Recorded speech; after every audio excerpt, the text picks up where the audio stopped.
Everyone warned her about the city's underbelly, but Theodora Hale didn't listen. On a night cold enough to freeze breath in your lungs, she made a choice. She saw a little girl shaking in the snow and gave up her only defense against the cold, her coat. She didn't know the child belonged to Callan Whitford, the city's most dangerous phantom. She thought she did a good deed. She was wrong. She just invited the devil to her doorstep. But Callan isn't here to thank her. He's here to find out why she touched his daughter. Get ready for a story of twisted loyalty, dangerous obsession, and a romance that starts with a gun to the head. This is The Code of Silence. If you enjoy dark romance and high-stakes thrillers, hit that like button and subscribe. You won't believe what happens. The wind off the Hudson River didn't just blow, it bit. It had teeth, sharp and invisible, gnawing at the exposed skin of anyone foolish enough to be outside the neo-modern art gallery on a Tuesday night. Theodora Hale was one of the foolish ones, or rather, one of the desperate ones. The gallery's heavy steel doors hissed shut behind her, cutting off the warm amber glow of the Winter Solstice Charity Gala. The silence outside was deafening, broken only by the hum of distant traffic and the crunch of Theodora's worn-out boots on the frost-hardened pavement. She adjusted her grip on her canvas tote bag, which contained nothing but a sketch pad, a bruised apple, and her tips from 6 hours of serving champagne to people whose shoes cost more than her entire college tuition. "Taxi," she whispered to the empty street, though she knew she couldn't afford one. She pulled her coat tighter. It was a camel-colored wool trench, vintage, thrifted from a bin in Brooklyn 3 years ago. It was the only thing she owned that made her feel armor-clad. The only item that allowed her to blend in, if only peripherally, with the world of the elites she served. It was warm, heavy, and smelled faintly of lavender detergent. Theodora turned the corner, heading toward the subway station 3 blocks away, keeping her head down against the biting gale. The city was a grayscale photograph tonight. Black asphalt, white snow, gray concrete. Just dry, brittle cold that cracked lips and watered eyes. Then she saw the splash of color. It was a small figure, huddled in the recessed doorway of a closed luxury boutique. A girl, maybe 7 or 8 years old, sitting on a marble step, knees pulled to her chest. She was wearing a dress of crushed red velvet, festive and expensive, but completely inadequate for 10-degree weather. No jacket, no scarf, just red velvet against the gray frost. Theodora stopped. The internal alarm bells that comes with living alone in the city rang loudly. "Keep walking. It's a trap. It's not your business." But the girl looked up.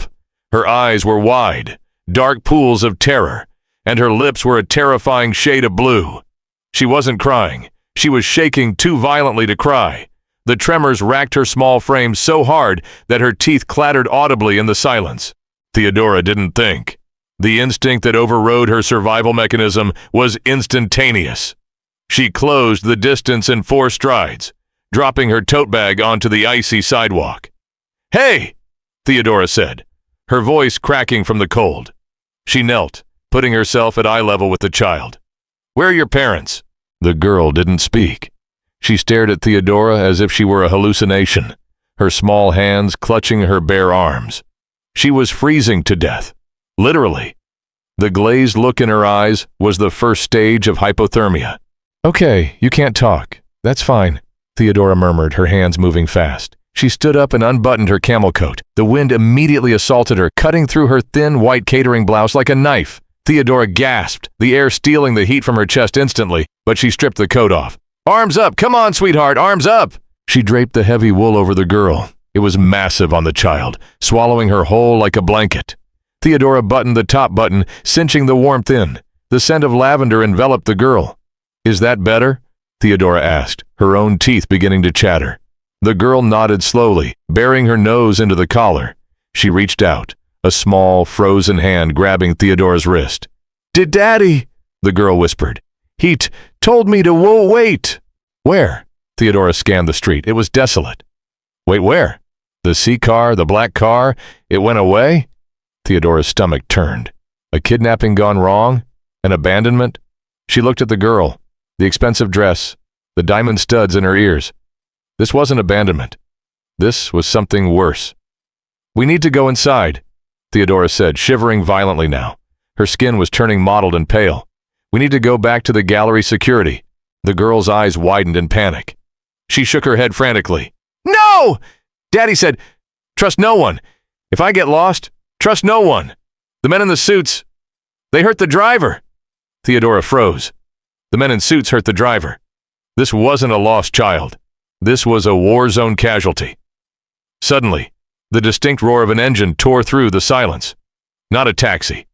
It was the deep, guttural growl of a high-performance engine. Headlights swept across the brickwork, blindingly bright. Is that him? Theodora asked. The girl peeked out from the oversized collar. She gasped. Uncle V! A sleek, armored SUV screeched to a halt at the curb, mounting the sidewalk slightly. The back door flew open before the wheels stopped moving. A man jumped out. Not the father, but a mountain of a man with a scar running through his eyebrow. He looked frantic. Maya! The man bellowed. The girl, Maya, scrambled up, tripping over the hem of Theodora's coat. Uncle V! Theodora stepped back, her arms wrapping around her own freezing torso. She watched as the giant scooped the child up, checking her for injuries with practiced, terrifying efficiency. He didn't even look at Theodora. His eyes were scanning the rooftops, the alleyways, his hand hovering over a bulge inside his jacket. Get in, he growled, shoving the girl gently into the back seat. Wait, Maya cried, struggling against the leather seats. The lady, she gave me her... The man slammed the door shut. The tinted glass swallowed the girl and Theodora's coat. The giant turned to Theodora then. For a second, she thought he would thank her. Instead, his gaze was a physical blow. Cold, assessing, lethal. He looked at her catering uniform, her chattering teeth, her red hands. He memorized her face in a heartbeat. Go, he barked, a command, not a suggestion. Disappear. He jumped into the passenger seat and the SUV peeled away, leaving burnt rubber and exhaust hanging in the freezing air. Theodora stood alone on the sidewalk. She had no coat. The temperature was dropping. The wind howled, cutting through her blouse, turning her skin to ice. Stupid, she whispered to herself, tears of pain pricking her eyes as the cold set in. So stupid. She grabbed her tote bag and ran toward the subway, the only heat source she could afford, praying she wouldn't freeze before the Q train arrived. She didn't know she had just left her DNA, her scent, and her only possession in the hands of the most violent syndicate on the East Coast. The radiator in Theodora's apartment clanked and hissed, a metallic beast dying a slow death. It provided noise, but very little heat. Theodora sat on her floor, wrapped in 3 layers of blankets, staring at the blank canvas on her easel. It had been 24 hours since the incident. She had survived the subway ride home by huddled next to a businessman who smelled of cigars, leaching his body heat. She had spent the morning coughing, her throat raw, convinced she was catching pneumonia. She hadn't told anyone. Who would she tell? The police? Hello, officer. I gave my coat to a rich girl who was picked up by a frantic hitman, and now I'm cold. She sighed and picked up a piece of charcoal. She began to sketch the girl's face. Maya.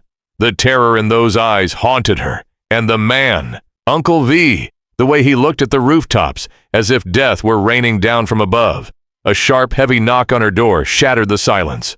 Theodora jumped, the charcoal snapping in her hand. She lived on the 4th floor of a walk-up in a neighborhood where people didn't knock. They buzzed, or they yelled. A knock meant a landlord, or trouble. She stood up, keeping this blanket wrapped around her like a toga. Who is it? Silence. She crept toward the door, peering through the peephole.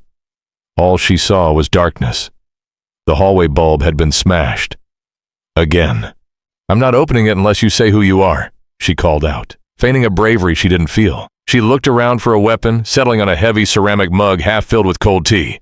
Ms. Hale! A voice came through the wood. It was deep, smooth, and terrified her more than a shout would have. It was a voice of absolute control. Open the door, or my associate will remove it from the hinges. Theodora's heart hammered against her ribs. I'm calling the police! You can try, the voice replied, bored. But you have no signal. Theodora glanced at her phone on the counter. No service. Panic flared, hot and bright. Crack. The door didn't just open. The lock splintered with a sound like a gunshot. The wood frame gave way as if it were cardboard. The door swung inward, revealing 3 men, Two were armed, wearing tactical gear beneath dark overcoats. They moved into the tiny apartment with fluid precision, checking the bathroom, the closet, the fire escape. The third man stood in the threshold. He was tall, wearing a black wool coat that cost more than Theodora's entire building. His hair was dark, swept back, and his eyes were the color of shattered slate, gray, sharp, and utterly devoid of mercy. He held himself with the weary arrogance of a king who was tired of executing peasants. Callan Whitford. Theodora recognized him instantly. Not from the news. Men like him didn't make the news unless they wanted to, but from the hushed whispers at the high-end parties she worked. The venture capitalist who bought shipping yards in silence. The man who owned the shadows. In his hand, he held a camel-colored trench coat. Theodora dropped the mug. It shattered, tea splashing onto her worn rug. Callan stepped over the shards, the glass crunching under his polished boots. He held the coat up, inspecting it in the dim light of her apartment. "Is this yours?" he asked. The question wasn't polite. It was an accusation. Theodora backed up until her legs hit the edge of her mattress. "Yes!" "I found a receipt for art supplies in the pocket, dated yesterday, paid in cash, but the loyalty card had a name." He looked at her, his gaze sweeping over her layered blankets, her terrified face, the charcoal smudges on her fingers. "Theodora Hale. I gave it to the girl," Theodora stammered. "She was freezing." Callan tossed the coat onto her bed. It landed heavily. "My daughter Maya. She tells me an angel gave it to her. I found her outside the gallery. She was alone." "Alone." Callan repeated the word, tasting the bitterness of it. He took a step closer, crowding her space. The air around him felt charged, electric with violence. "My security detail was neutralized. My driver was executed. And yet, amidst a coordinated extraction hit by a rival syndicate, you, a catering waitress with zero background, zero footprint, just happened to stumble upon my daughter before the snatch team did?" He leaned down, his face inches from hers. She could smell sandalwood, gunpowder, and the cold outdoors. "I don't believe in coincidences, Ms. Hale. I believe in plants. I believe in spies." "I'm not a spy," Theodora yelled, anger momentarily overriding fear. "I'm a broke art student. I saw a kid turning blue and I gave her my coat. I walked home freezing because of it. Ask her. She saw me." "I did ask her," Callan said softly. "She likes you, which makes me trust you even less." He signaled to the men. "Grab her!"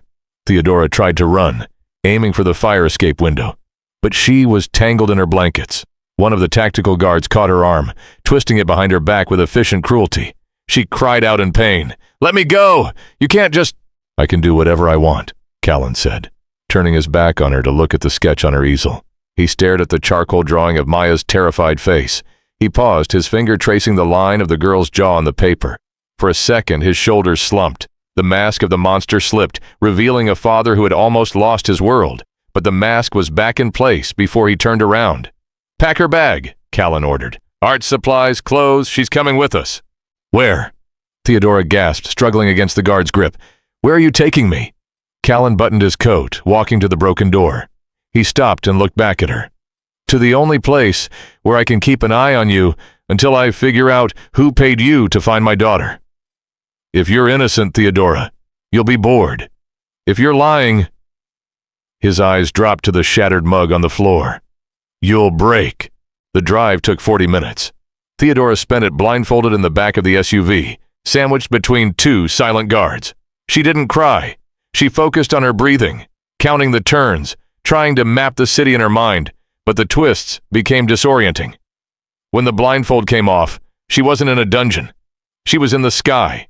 She stood in the foyer of a penthouse that looked more like a fortress than a home. Floor-to-ceiling reinforced glass overlooked the glittering expanse of Manhattan. The floors were black marble, the furniture stark and modern. It was beautiful, sterile, and cold. Callan stood by the window, pouring a drink. Amber liquid splashed over a cube of ice. "Sit," he commanded, gesturing to a lone armchair in the center of the room. Theodora remained standing. Her wrist throbbed where the guard had grabbed her. "I want to go home." Callan turned, sipping his whiskey. "You don't have a home anymore. My men torched your apartment 5 minutes after we left." Theodora felt the blood drain from her face. Her knees buckled and she grabbed the back of the chair to steady herself. What? Why? The standard protocol, Callan said, as if discussing the weather. If you are an enemy agent, your apartment is a stash house. If you are innocent, your apartment is the first place the Bratva will look for the woman who interfered with their kidnapping attempt. I burned it to erase your trail. You're a ghost now. You burned my paintings, she whispered, the loss hitting her harder than the kidnapping. My portfolio, my mother's photos. Callan paused. A flicker of something. Annoyance? Regret? Crossed his face. Material things can be replaced. Memories can't! Theodora screamed. She surged forward, fueled by a sudden white-hot rage. She forgot he was a killer. She forgot he was a kingpin. She raised her hand to slap him. Callan caught her wrist mid-air. His grip was iron, but he didn't twist. He just held her there, her palm inches from his cheek. Careful, he murmured, his voice low and dangerous. I don't hit women, Theodora, but I do break hands that threaten me. They stared at each other, her chest heaving with rage, his rigid with control. The air between them crackled. It wasn't sexual. Not yet. It was the friction of two volatile elements colliding. Daddy! The voice shattered the tension. Callan released Theodora's wrist instantly, stepping back as if burned. Maya ran into the room, wearing fluffy pajamas with cartoon penguins on them. She stopped dead when she saw Theodora. Her face lit up, a beam of sunlight in the cold gray room. It's the coat lady! Maya squealed. Before Callan could stop her, Maya launched herself at Theodora, hugging her around the waist. Theodora stiffened. She should push the child away. She should hate this child. She was the reason Theodora's life was in ashes. But she felt the small, trembling warmth of the girl. She remembered the blue lips and the terror outside the gallery. Slowly, Theodora's hands came down to rest on Maya's hair. Hi, sweetheart, Theodora said softly, her voice trembling. Callan watched them. He watched the way Maya, who hadn't spoken a word to anyone but him since the incident, melted into this stranger. He watched Theodora, who had just tried to slap a mafia don, gently stroke his daughter's hair. He felt a tightness in his chest he hadn't felt in years. It was a loss of control. Maya, Callan said, his voice softer than Theodora thought possible. Go back to bed. Ms. Hale and I are talking. Is she staying? Maya asked, looking up at her father with hopeful eyes. She smells like lavender. The bad men smelled like sulfur. Callan's jaw tightened. She's staying for a while. Promise? Go to bed, Maya. The girl squeezed Theodora once more and ran off down the hall, followed by a nanny who looked more like a prison warden. When they were alone, the silence was heavier than before. She trusts you, Callan said, swirling his drink. That buys you time. Nothing else. I don't want your time, Theodora spat. I want my life back. Callan walked over to it and picked up a tablet. He swiped the screen and turned it toward her. Look. Theodora stepped closer. On the screen was grainy security footage from the gallery exterior. It showed Theodora wrapping the coat around Maya. But then, the video zoomed in on the reflection in the gallery window behind them. There was a man standing in the shadows watching. He wasn't looking at Maya. He was looking at Theodora. He was holding a phone, taking a picture of her face. This is from the gallery's external drive, Callan explained. My team scrubbed it, but not before we saw this. The men who took out my driver, they didn't just miss Maya. They saw you save her. They saw your face. Theodora felt a chill that had nothing to do with the winter air. Who are they? People who want to hurt me by hurting what is mine, Callan said. He walked around the desk, standing directly in front of her. You are now a loose end in a war you don't understand. If I let you go, you will be tortured for information about my security protocols, and then you will be killed. He reached out, his thumb grazing her chin, tilting her face up. His eyes were intense, searching for a lie, searching for fear. I didn't bring you here to date you, Theodora. I didn't bring you here to thank you. I brought you here because you are now a witness, a target, and unfortunately for me, the only person my daughter feels safe with. He dropped his hand and had turned away, dismissing her. Welcome to the cage, little bird. Try not to fly into the bars. They're electrified. Theodora stood in the center of the luxury prison, realized with a sinking heart that the cold outside was nothing compared to the chill inside Callan Whitford's world. She had given a coat to save a life, and the price was her freedom. But as she looked at his broad back, she remembered the flicker of pain when he touched her drawing. She remembered the way he looked at his daughter. He's not just a monster, she thought, a dangerous curiosity taking root. He's a man who is afraid, and that made him infinitely more unpredictable. Theodora learned quickly that time in the penthouse didn't move in hours. It moved in shifts of the guard. 3 days had passed since she was taken. 3 days of pacing the black marble floors. 3 days of watching the snow fall on the city below. And 3 days of avoiding Callan Whitford. He was a ghost in his own home. She would hear him in the early hours. The murmur of low, dangerous conversations in Russian and Italian echoing from his study. She would smell the fresh coffee in the kitchen. But by the time she arrived, only the empty cup remained. She was a prisoner, but a pampered one. The warden, a stern woman named Elena, who served as both housekeeper and secondary guard, brought her meals that rivaled the best restaurants in the city. Clothes had appeared in the guest room closet. Cashmere sweaters, silk trousers, everything in shades of gray and black. Callan's colors. But the most surprising delivery came on the 4th morning. Theodora walked into the living room to find an easel set up by the floor-to-ceiling window. Beside it sat a wooden box filled with high-grade oil paints, brushes made of sable hair, and a stack of stretched canvases. There was no note. Just the supplies, sitting in the morning sun. Theodora touched the bristles of a brush, her throat tightening. It was a peace offering, or a distraction. Keep the pet happy, so she doesn't bite the bars. Draw him. Theodora spun around. Maya was peeking out from behind the oversized leather sofa. The little girl was holding a stuffed penguin, her dark eyes watchful. Draw who? Theodora asked gently. The bad man who sleeps, Maya whispered. Theodora frowned. Your dad? Maya shook her head vigorously. No, the wolf. Theodora didn't understand, but she saw the need in the child's eyes.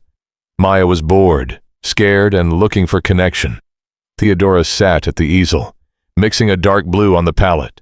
Come here, Theodora said. I won't draw a wolf, I'll draw you. For the next 2 hours, the penthouse felt less like a prison. Maya sat still, occasionally giggling as Theodora captured her likeness. Theodora got lost in the flow of the paint, the smell of turpentine and linseed oil acting as an anchor to her old life. She forgot the armed guards at the elevator. She forgot the burnt apartment. She didn't hear the door open. You captured the eyes perfectly, but the chin is too soft? Theodora jerked, the brush slipping and leaving a streak of cerulean blue across the canvas. Callan was standing right behind her. He had shed his suit jacket, his white shirt unbuttoned at the collar, sleeves rolled up to reveal forearms corded with muscle, and inked with faded tattoos. He looked exhausted. You scared me, Theodora accused, her heart hammering. Situational awareness, Ms. Hale. You should work on it. Callan stepped closer, studying the painting. Maya has her mother's chin. It's stubborn, sharp. It was the first time he had mentioned Maya's mother. The air in the room grew heavy. Where is she? Theodora asked, the question slipping out before she could check herself. Callan's expression shut down instantly. The wall was back up. She died 3 years ago. Car accident. The flatness of his tone suggested it was anything but an accident. I didn't ask for the paints, Theodora said, changing the subject, needing to regain some ground. I don't want your charity. It's not charity.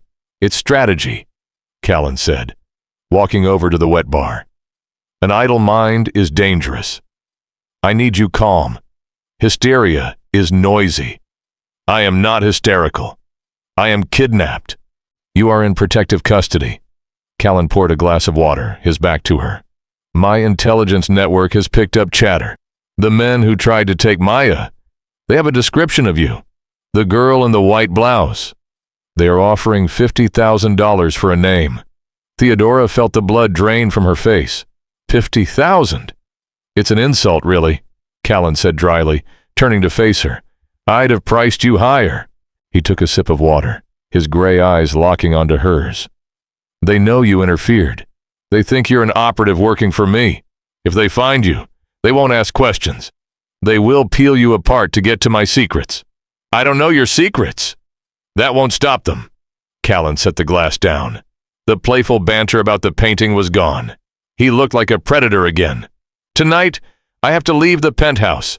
A business associate needs reassurance that I am not compromised. Good for you, Theodora snapped. Enjoy the fresh air. You're coming with me? Theodora laughed, a harsh, incredulous sound. No, absolutely not. I'm not going anywhere with you. Theodora, Callan said, his voice dropping an octave. He crossed the room in 2 strides, invading her personal space. He didn't touch her, but his presence was overwhelming. This isn't a request. The building across the street has been compromised. A sniper team was spotted on the roof 10 minutes ago. We are evacuating. Theodora looked at the window. The beautiful, expansive window she had been painting in front of. Get away from the glass, Callan ordered. Crack. The sound was small, like a dry twig snapping. Then the world exploded. The floor-to-ceiling window shattered inward.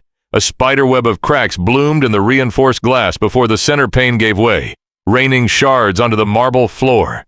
Callan moved faster than humanly possible. He didn't duck. He lunged at Theodora. He tackled her, his heavy body slamming her into the hard floor, covering her with his own. Thwip, thwip. 2 rounds embedded themselves into the easel, shredding the canvas of Maya's face. Stay down, Callan roared, his hand pressing her head into the carpet. Theodora screamed, the sound lost in the sudden blaring of alarms. The peaceful prison had just become a kill box. The chaos lasted 45 seconds.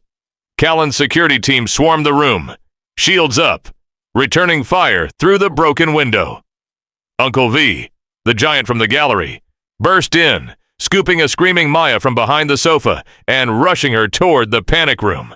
Theodora lay on the floor, shaking, the smell of ozone and Callan's cologne filling her nose. He was heavy, warm, and solid as a rock. He hadn't moved an inch, his body a human shield between her and the sniper. Are you hit? He demanded, pulling back slightly to scan her. His eyes were wild, the pupils blown wide with adrenaline. I don't think so, she stammered, checking her arms. You? No! He grabbed her arm, hauling her up. Move! Now! They ran, not to the elevator, but to a hidden panel in the hallway wall that slid open to reveal a service stairwell. They descended rapidly, Callan's hand never leaving her lower back, guiding her, pushing her. At the bottom, inside the parking garage, the armored SUV was waiting, engine running. The safe house is burned, Uncle V said as they piled in. Maya was sobbing in his lap. They knew the layout, boss. They knew exactly where the easel was. Someone inside told them. Callan's face was a mask of cold fury. He looked at Theodora, then at V, then at the terrified driver. Drive, Callan ordered. Protocol 7. Protocol 7. V hesitated. Boss, that's... Drive! The SUV tore out of the garage. Theodora hugged herself, trying to stop the tremors. Where are we going? Callan ignored her. He was typing furiously on his phone. They think they can hunt me in my own city. They think I'm weak because I have a daughter now. They want to see if I bleed. He looked up, his eyes meeting Theodora's. We aren't going to a safe house. Safe houses are stationary targets. We are going to the lion's den. 2 hours later, Theodora stood in the bathroom of a hotel suite, staring at a stranger in the mirror. Protocol 7, apparently, meant hiding in plain sight. Callan had brought them to the Gilded Age Gala, the single most high-profile event of the season, hosted at the Plaza Hotel. It was neutral ground, a place where the city's legal and illegal powers mingled under the guise of charity. No shooting allowed. It's the only place they can't touch us until I locate the leak, Callan had explained as he threw a garment bag at her. Put this on.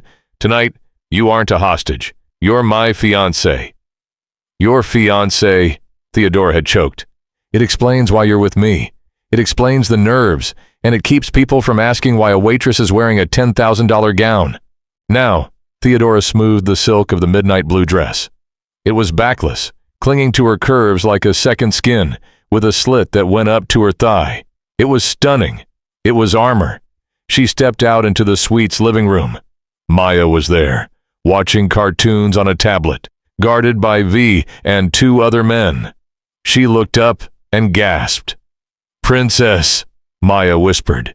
Callan was adjusting his cufflinks by the door. He wore a tuxedo that fit him with lethal precision. He turned when he heard Maya. He stopped. His gaze started at Theodora's heels, traveled up the slit of her dress, lingered on her waist, and finally met her eyes. For a moment, the ruthlessness vanished. He looked, struck. "Do I pass?" Theodora asked, her voice tight. Callan cleared his throat, adjusting his tie. "You'll do. Keep your hair down. It covers your neck." "Why does my neck need covering?" "Because if you get nervous, your pulse jumps right there." He pointed to her jugular. "And tonight, you cannot show fear. The men in that room smell it." He walked over to her, holding out a velvet box. Inside was a necklace, diamonds that looked heavy enough to sink a ship. "Turn around," he murmured. Theodora turned. His fingers brushed the nape of her neck as he clasped the diamonds. His touch was electric, sending a shiver down her spine that had nothing to do with the cold. "Listen to me, Theodora," he whispered, his breath hot against her ear. "The man who ordered the hit on the penthouse will be here. His name is Nikolai Volkov. He thinks I'm running. He thinks I'm hiding in a bunker. So why are we here?" "To show him I'm not afraid."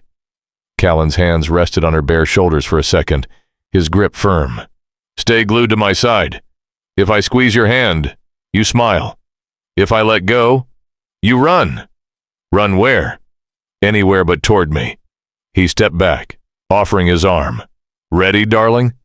Theodora looked at the gun tucked discreetly into his waistband beneath the jacket. She looked at Maya, who waved a small hand. She took Callan's arm. "Let's go catch a wolf."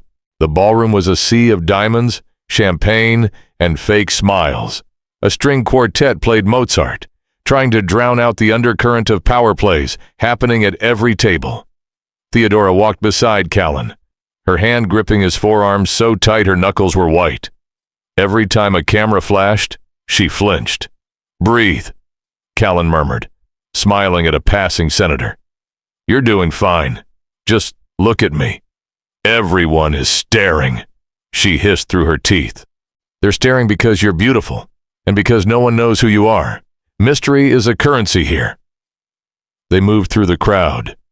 Callan was a shark in these waters. He greeted rivals with a nod, allies with a handshake. Theodora sensed the tension radiating off him, a coiled spring ready to snap. "Callan!" A voice boomed across the floor. A man approached, older, with silver hair and a face like a crumpled road map. He was surrounded by 4 bodyguards. "Nikolai," Callan said, his voice smooth as glass. He didn't extend his hand. "Nikolai Volkov, the man who had ordered the sniper." Theodora's heart hammered against her ribs. She forced a smile, remembering the gun in Callan's waistband. "I heard you had a drafty window problem this morning," Nikolai sneered, his eyes flicking to Theodora. "And yet, here you are. And with such lovely company."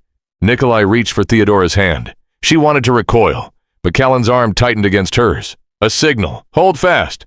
"This is Theodora," Callan said. "My fiancée." Nikolai kissed her hand, his lips cold and wet. "Charmed. You have expensive taste in women, Callan. I hope she is durable. Your things have a habit of breaking." It was a threat, clear and unveiled. "Theodora is not a thing," Callan said, his voice dropping to a terrifying chill. "And unlike my windows, she shoots back." Nikolai laughed, but his eyes didn't smile. "We shall see. Enjoy the evening, Callan. It might be your last." He walked away, disappearing into the crowd. "He knows," Callan whispered. "He's too confident. He didn't bring enough guards." "What does that mean?" Theodora asked. "It means the trap isn't him. It's something else." Suddenly, the lights in the ballroom flickered. The music stopped. "Ladies and gentlemen," a voice announced over the PA system, "please direct your attention to the center stage for a special presentation." A spotlight hit the center of the room. A large covered object was wheeled out. Callan stiffened. "V, check the exits." He spoke into his cufflink microphone. Static was the only reply. "V, they jammed the comms," Callan said, grabbing Theodora's hand. "We're leaving. Now." They turned toward the kitchen doors, but a waiter stepped in their path. He wasn't holding a tray. He was holding a suppressed pistol. Callan reacted instantly. He shoved Theodora behind a marble pillar just as the fut-fut of silenced shots chipped the stone. Screams erupted. The ballroom descended into madness. People scrambled, tables overturned, glass shattered. Callan returned fire, dropping the waiter with a single shot to the chest. "Theodora, the service exit!" Callan yelled over the noise. "Behind you!" she screamed. Another assailant dropped from the balcony above, knife drawn. Callan spun, blocking the blade with his forearm, grappling with the man. They crashed into a dessert table, sending cakes and fondant flying. Theodora stood frozen. She saw the knife inching toward Callan's throat. Callan was strong, but the attacker had leverage. She looked around. A champagne bucket sat on a nearby table, heavy silver filled with ice. Theodora didn't think. She didn't analyze. She grabbed the bucket with both hands, swung it with all her might, and smashed it over the attacker's head. The man crumbled instantly, unconscious. Callan shoved the body off him and looked at Theodora. He was bleeding from a cut on his cheek, his suit ruined with icing and blood. He looked at the dented silver bucket in her hands, then up at her face. He grinned. A wild, ferocious grin. "I told you she shoots back," he muttered to no one. He grabbed her hand, interlacing his fingers with hers. "Let's go." They ran through the kitchen, dodging panicked staff. They burst out into the alleyway, the cold winter air hitting their sweaty skin. But the alley wasn't empty. Standing by the dumpsters, smoking a cigarette, was Uncle V. He looked up as they burst out. He didn't look relieved. He looked sad. He raised his gun. "V!" Callan stopped, shielding Theodora. "V, the car is around the corner. Let's move." "There is no car, Callan," V said heavily. "Nikolai made an offer. My family in Moscow. He has them." Callan went still. The betrayal hit him harder than the knife. V wasn't just a guard. He was a brother. "Put the gun down, V," Callan said softly. "I can't. He wants the girl. He says if I give him the girl, he lets you live." V's hand shook. "Give me Theodora, Callan. She's just a stranger. She's nothing." Theodora felt Callan's muscles tense. This was the calculation. The Mafia Boss logic. Trade the stray cat to save the kingdom. It was the smart play. It was the only play. Callan looked at V. Then he looked at Theodora. He saw the fear in her eyes, but also the fire. He saw the woman who had given her coat to his daughter, the woman who had just saved his life with a champagne bucket. Callan stepped forward, placing his body completely in front of hers. "No," Callan said. "Don't be stupid," V pleaded. "She's a liability." "She's mine," Callan snarled. The possession in his voice was absolute. "And nobody touches what is mine." V closed his eyes. "I'm sorry, brother." His finger tightened on the trigger. Bang! The shot echoed in the narrow alley. Theodora flinched, waiting for the pain, waiting for Callan to fall.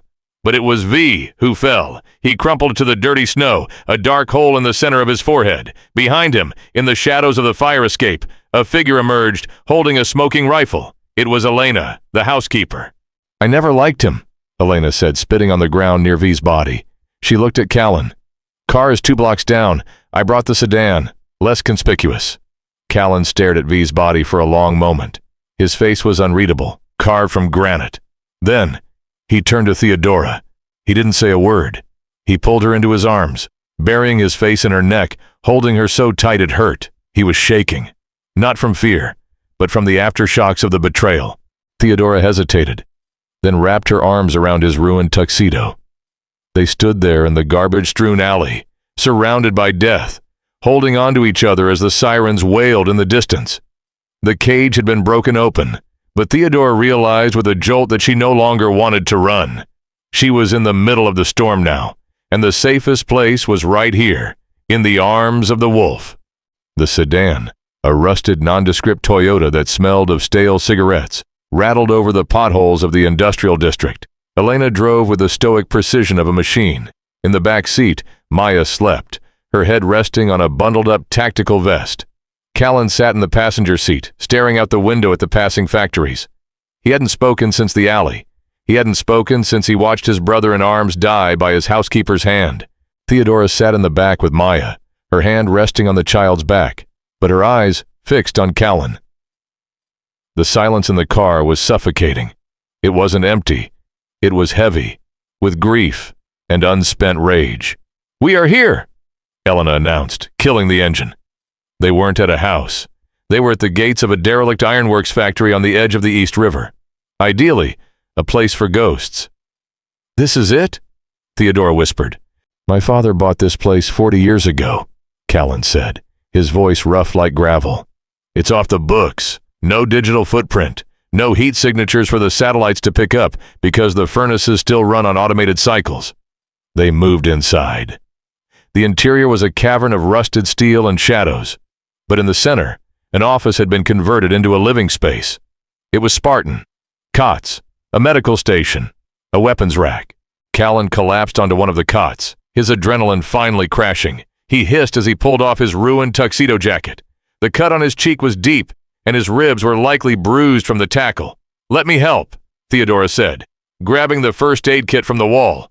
"I'm fine," Callan grunted, trying to push her away. "You are not fine," Theodora countered, her voice firm. "You just lost your best friend. You're bleeding, and you're shaking. Sit down."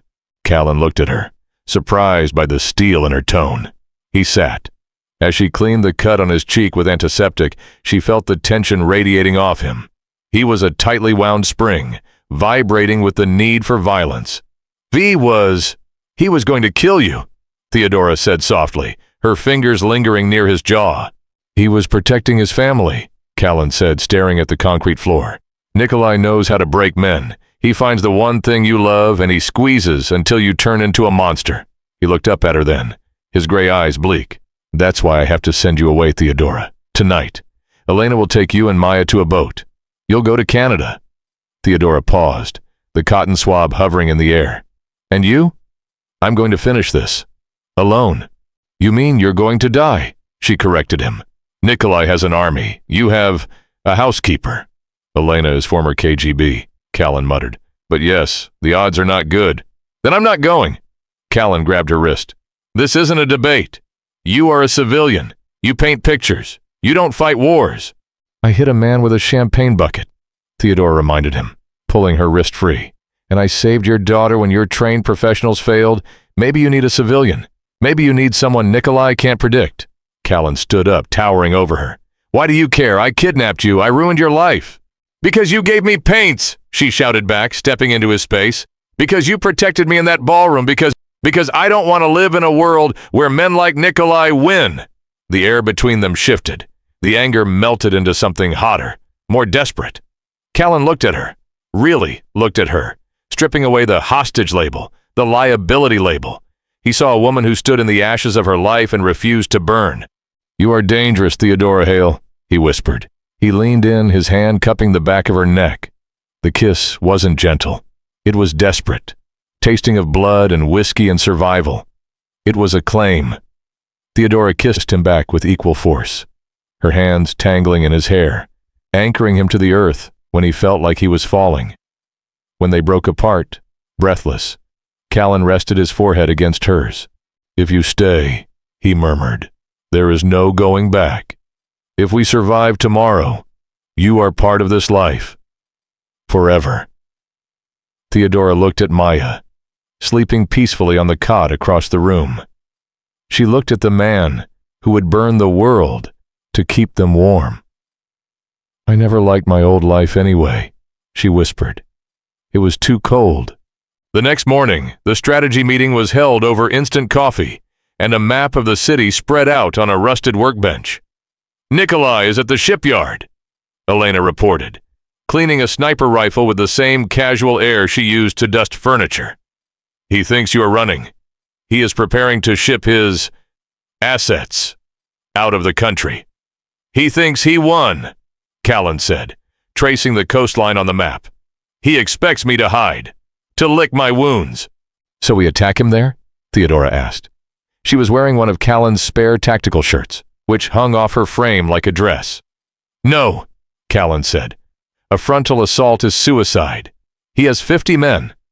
Then we lure him out," Theodora said.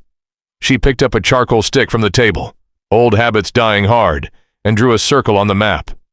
"What does Nikolai want more than your death?" Callan frowned. "Power. Respect. He wants to be the king of New York." "No," Theodora corrected. "He wants what you have. He told me at the party. He said you have expensive taste. He's jealous. He wants to prove he's better than you." She looked at Callan. "He wants me." The room went silent.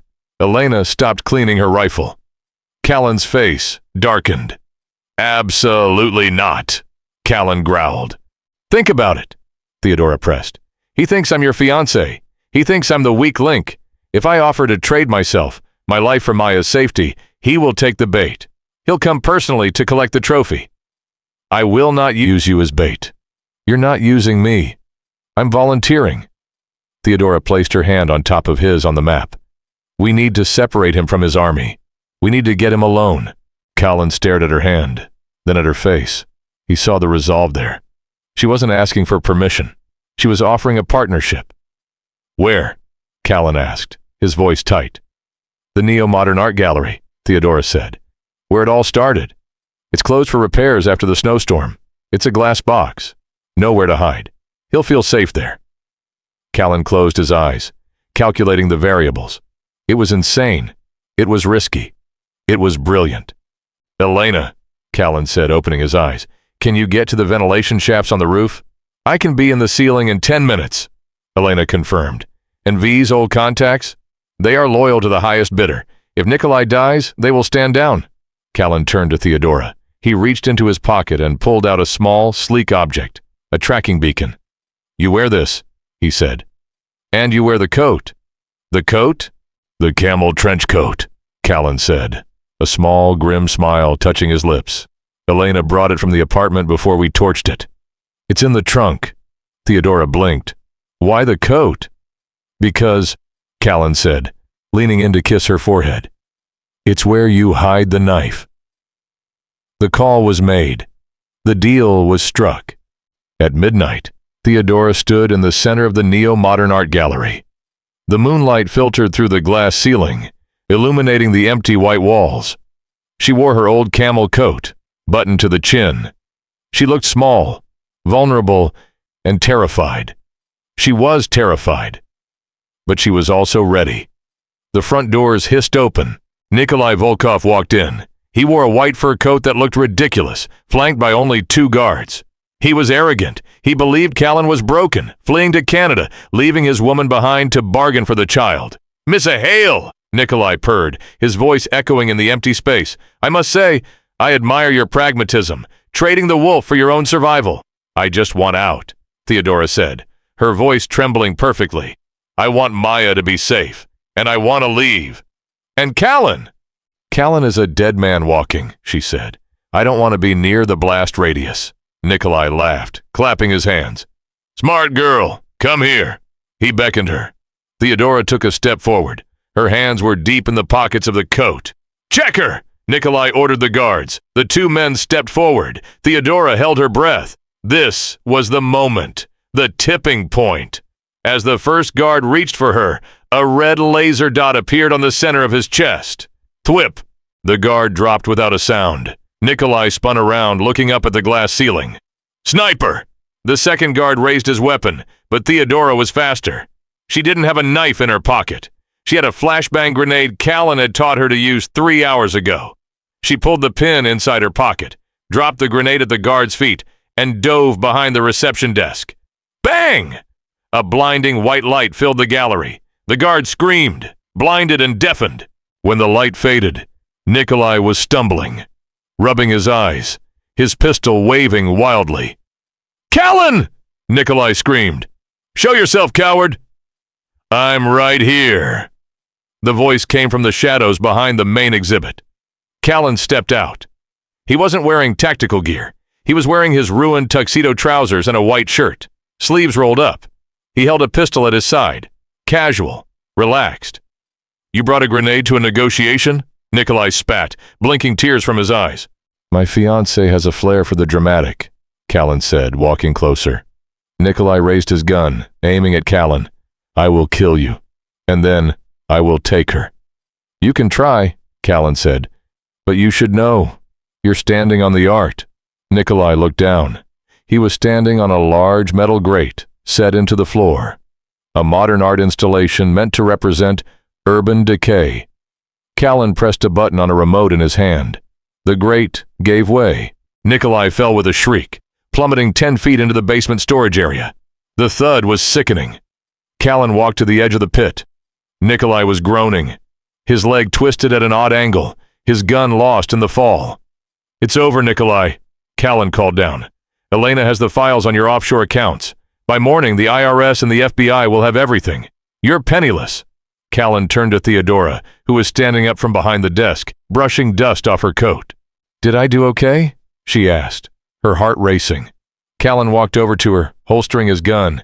He took her face in his hands, his eyes blazing with pride and something deeper. "You were perfect," he said. He kissed her, right there in the middle of the crime scene, under the moonlight. It wasn't the kiss of a refugee or a victim, it was the kiss of a queen. 3 months later, the snow had melted in New York, replaced by the slush and thawing ice of early spring. Theodora Hale stood in the center of her new gallery in Soho. The walls were lined with her debut collection, The Gray City. The paintings were dark, atmospheric, featuring charcoal sketches of wolves, girls in red dresses, and towering skylines. The critics loved it. They called it haunting and visceral. They asked where she found her inspiration. She just smiled and said, "Life." The bell above the door chimed. A man walked in. He wore a charcoal suit tailored to perfection. He held the hand of a little girl in a yellow raincoat. "Daddy, look!" Maya pointed to a painting in the center of the room. It was a portrait of a man standing in front of a shattered window, his body shielding a woman. The title was The Shield. Callan Whitford smiled at his daughter, then looked across the room at Theodora. He didn't look like a mafia boss today. He looked like an investor, a patron of the arts, though the scar on his cheek was a permanent reminder of the winter. He walked over to Theodora, who was adjusting the price tag on a painting. "I'd like to buy this one," Callan said, nodding at the shield. "I'm afraid that one is not for sale," Theodora said, crossing her arms. "It belongs to the artist." "A shame," Callan murmured, stepping closer, his voice dropping so only she could hear. "I was willing to pay a very high price. My heart, perhaps? My soul? I already have those," Theodora whispered back, leaning in. "True." Callan glanced around the gallery. Elena was by the door, pretending to read a brochure but watching the street. "Are you ready to go? The car is waiting." "Where to?" "Home," Callan said. "Maya wants to make pizza, and I have a new lock on the door, one that even you can't break." "I don't need to break it," Theodora said, slipping her hand into his. "I have the key." They walked out of the gallery together, the artist and the wolf stepping into the crisp spring air. The city was still dangerous, still loud, still full of predators, but Theodora wasn't afraid of the cold anymore. She had the coat, and she had the man who would burn the world to keep her warm. And so, Theodora didn't just survive the winter, she conquered it. She went from a shivering girl on a street corner to the queen of a criminal empire, proving that sometimes the most dangerous weapon isn't a gun, it's kindness, wrapped in a warm coat. Callan found his humanity, and Theodora found her strength. But remember, in their world, peace is just a pause between wars. Do you think Nikolai's empire is truly gone? Or is there a new threat waiting in the shadows? If you want a sequel featuring Maya's teenage rebellion or Elena's secret past, let me know in the comments below. Don't forget to like, subscribe, and hit that notification bell so you never miss a story. Stay warm and trust no one.